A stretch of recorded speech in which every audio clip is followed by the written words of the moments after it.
gusto nyo pa mag-try ng bago, marami pang mga dumadating na bago, pero nandun yung takot sa inyo, mga kapiksi.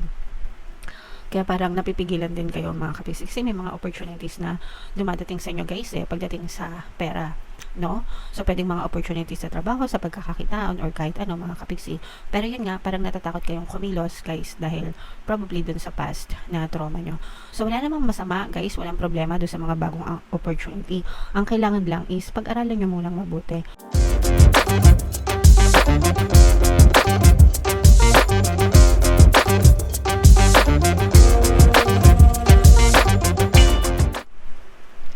Hello guys, hello Sagittarius, welcome back to Pinay Pixie Tarot. Ang pamagat ng episode natin for tonight is No Moon Kapalaran para ngayong November to December mga kapixie para sa Sagittarius, Sun, Moon, Rising, Sign, and Venus. Yung No Moon natin mga kapixie ngayong November ay sa November 1, tapos yung next na No Moon naman natin ay sa December 1 mga kapixie. So ang reading na to ay para sa period na yan guys. And also naka-upload na sa ating YouTube channel guys yung lahat ng 2025 kapalaran para sa bawat zodiac sign mga kapixie. In case hindi nyo pa napapanood yung video nyo, punta lang kayo dyan sa ating YouTube homepage. Nandyan lahat ng videos mga kapixie. So Sagittarius guys, ito yung ating moon message para sa inyo. Have faith in your dreams mga kapixie. Maniwala kayo sa mga pangarap nyo sa buhay, no? Be confident, have faith, magtiwala kayo, trust yourself. You can be, do, and have anything that you want in your reality mga kapixie. Basta kailangan nyo lang i-focus yung attention nyo dun sa mga bagay na gusto nyo, and eventually may experience nyo rin yan in the future mga kapixie. So attuned to the moon guys, I am focused on what I want. Diba kakasabi ko lang guys, kailangan nyo lang i-focus yung attention nyo dun sa mga bagay na gusto nyo hanggang sa mapush out siya sa inyong physical reality. So i-comment nyo sa baba guys, I am focused on what I want. Again, I am focused on what I want. Nakafocus ako sa mga bagay na gusto ko. Nakafocus ako sa mga pangarap ko. Just because you can't see your dreams, it doesn't mean they're not manifesting. Hindi porket wala kayong nakikitang resulta, hindi na nagmamanifest yung mga pangarap nyo. So, example nito guys, ito yung palagi kong ina-explain sa inyo. Kunwari nasa restaurant kayo or sa Jollibee, ganyan. Mag-order ka, hello Jollibee. Okay, so kunwari, nag-order kayo. Syempre, pag mag-order kayo sa counter, babayaran nyo yung in-order nyo, diba? Tapos mag-aantay kayo na ibigay sa nyo yung order nyo. Yung preparation ng order dun sa kitchen, hindi nyo yun nakikita, diba? Hindi nyo nakikita na piniprepare yung ingredients ng in-order nyo. Hindi nyo nakikita kung paano niluluto sa kusina, diba? Hindi nyo yun nakikita. Ang nakikita nyo na lang is kapag tinawag na kayo ng counter dun sa number nyo, yung number na binigay sa inyo, pag di-deliver na yung mga or nandiyan na yung food nyo, diba? Sa restaurant, ganun din. Kapag isi-serve na ng waiter or waitress yung mga in-order nyo, tsaka nyo lang makikita. So, ganun din. Ganun ang proseso ng manifesting mga kapixie. Niluluto ni universe, piniprepare ni universe yung mga tao, bagay, sitwasyon sa paligid mo, no? Para i-deliver sa'yo yung minamanifest mo. So, it doesn't mean na porket wala kayong nakikita, ay nako, hindi gumagana, ay nako, it's not working. Kasi yung iba ganun sobrang atat, no? Nagmamadali, nag-affirm lang ngayon, bukas gusto nandyan na, bukas gusto mayaman na, diba? Hindi ganun mga kapixie. You have to wait, you have to patiently wait, especially kung gaano kalaki yung dreams mo, diba? Sometimes the universe have to move mountains, diba? Figuratively lang yan. Pero the universe will give you what you deserve and will give you what you focus on mga kapixie. Kahit negative pa yan, kung nakafocus kayo sa negative, iisipin ni universe, ito yung order niya, negative, o sige, bigay natin to sa kanya, negative. Okay? So, yeah. Don't look back. Stay focused on moving forward, hindi kayo pabalik mga kapiksi, lahat tayo pa forward lang ang punta natin, lahat tayo papunta lang sa future, no? Yung past tapos na, yung present, eto tayo ngayon, pero kinabukasan, no? Puro future ang pupuntahan natin. So dapat dun kayo nagfo-focus sa future mga kapiksi. Focus on present, kung ano yung iniisip nyo sa present for your future. Okay? Be patient as events unfold. Ito importante guys, talaga na dapat mahaba yung pasensya nyo. Huwag kayong atat mga kapiksi. Yung mga atat nako, ang bilis manega niyan, promise. And dig a little deeper to find more courage. Paasahin nyo yung sarili nyo, no? Talagang i-motivate nyo yung sarili nyo. Think positive, think big for your future. Think positive kasi para positive yung ma-push out sa physical reality nyo. Hindi para ma-motivate kayo or what. Pero kailangan nyong mag-think positive para yun yung ma-push out sa inyong physical reality. Again, kung ano fino-focus ng attention nyo, yun ang nagma-manifest. Kung negative kayo, yun din yung nagma-manifest. Kung positive kayo, yun din yung nagma-manifest. Kaya palagi ko kayong sinasabihan na think positive para yun ang mag-manifest, guys. Okay? And again, hindi yan agad-agad, hindi yan mabilisan, hindi yan instant, hindi tayo nagtuturo ng kahit anong instant dito sa ating channel because I want you to learn how to be really, really patient mga kapiksi kasi ganun din naman yung pag-deliver ng universe. Gradual siya, hindi instant. Okay? Alright. So, comment down below Sagittarius if feeling nyo nakaresonate kayo dyan sa mga messages na yan. Tingnan natin yung ganap sa inyo guys ngayong no moon season. Shuffle ko to. Habang sinashuffle ko to guys, panoorin nyo muna yung video natin regarding sa ating paano mag-manifest ng abundance video course. Kapiksi, sawa ka na ba sa mga struggles at hirap sa buhay mo? Masipag ka ba at masikap sa buhay ngunit hindi ka pa rin umaasenso? Ilang beses ka na bang nag-attempt mag-negosyo at mag-invest pero palagi ka pa rin nalulugi? Sa pagkakataon na ito ay maaaring may subconscious beliefs ka na nagiging balakid sa iyong pag-unlad at pagyaman. Introducing, paano mag-manifest ng abundance video course. Dito ay matututunan mong ma-overcome ang mga balakid mo para tuluyan ka ng umunlad, umasenso, sumagana, maging matagumpay, successful at maswerte sa iyong kabuhayan, pera, trabaho, negosyo sa lapi at kaperahan ng bonggang-bongga.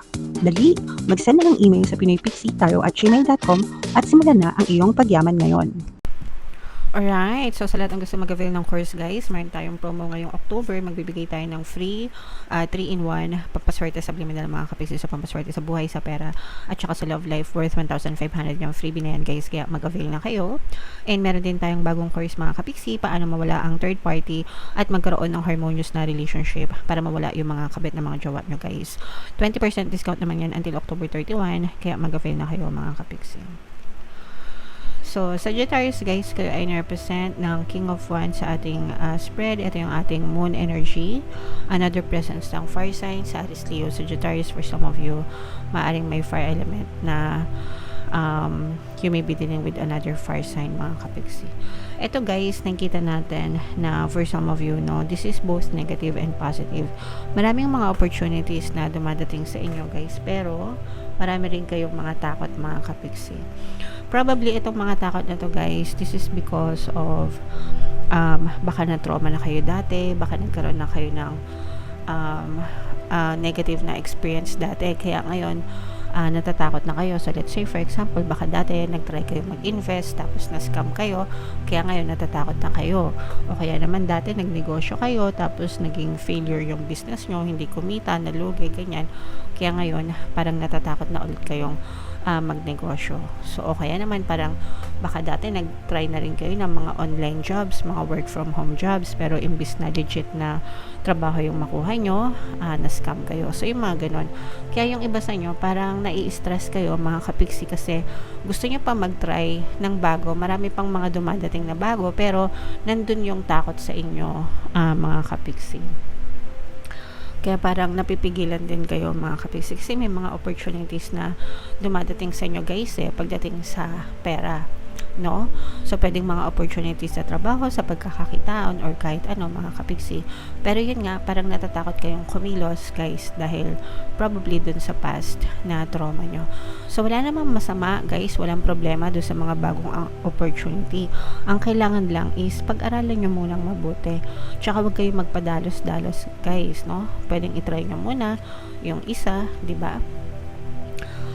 Kung maglalabas ng pera, wag mo na kayo maglabas. Check nyo muna. Bakit kailangan ko maglabas, di ba? So, magsaliksik kayo, mag-research, maghanap kayo, magbasa ng mga forum sa Reddit, di ba? Maraming mga forums ngayon guys, di ba, na sa mga communities na nagsasabi talaga sila kung mga legit or hindi, no? Yung inyong mga tawag dito, mapagkakakitaan. So, mag-research mga kapiksi kasi hindi nyo naman malalaman yung resulta kung positive or negative kung hindi nyo susubukan. But then again, kailangan pa rin ng karampatang pag-iingat para hindi kayo ma-scam. Okay?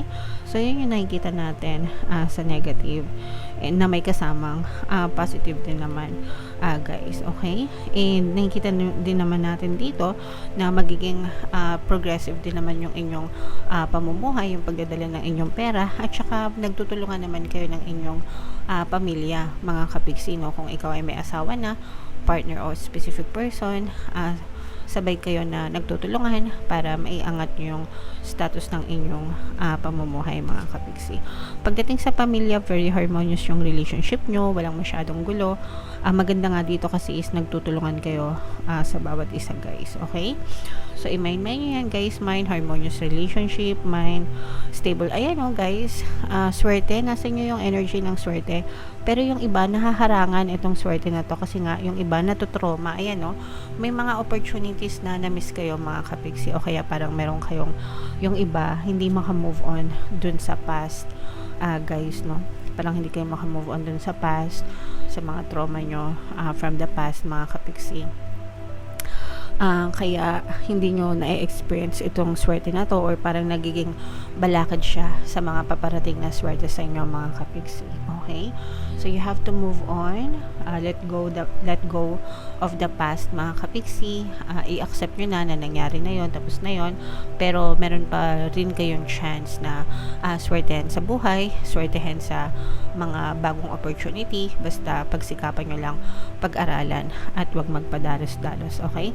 So, ito guys, i-mind nyo na itong swerte. Mind good luck, mind good fortune, mind swerte. Suswertehin din ako sa pera, suswertehin din ako sa trabaho, suswertehin din ako sa negosyo. Sabihin nyo yan sa sarili nyo, mga kapiksi. Hanggang sa talagang makita nyo na imbis na kamalasan or scam yung ma-experience nyo, next time, puro swerte na yan, guys. Okay? And for some of you guys, if meron kayong nakaaway or nakatampuhan dati, parang magsusorry ito sa inyo, pero yung iba parang ayaw nyo pang patawarin, or parang hindi kayo komportable na patawarin sila. So, pero maaari kayo magkaroon ng peace offering from them, mga kapiksi. So, if I were you, kung ako lang naman, syempre papatawarin ko na yan, guys. Mas mabuti na yung walang kagalit, walang kaaway, di ba? Pero it doesn't mean natatanggapin ko ulit sila sa buhay ko. Pwede naman na patawarin ko sila, tapos kalimutan ko na rin para para no attachment na talaga, okay? Pero yung para pagtiwalaan pa sila ulit or what, depende siguro kung talagang makita mo pagbabago. Pero ang importante is mapatawad mo sila para mawala na rin yung mga negative, no?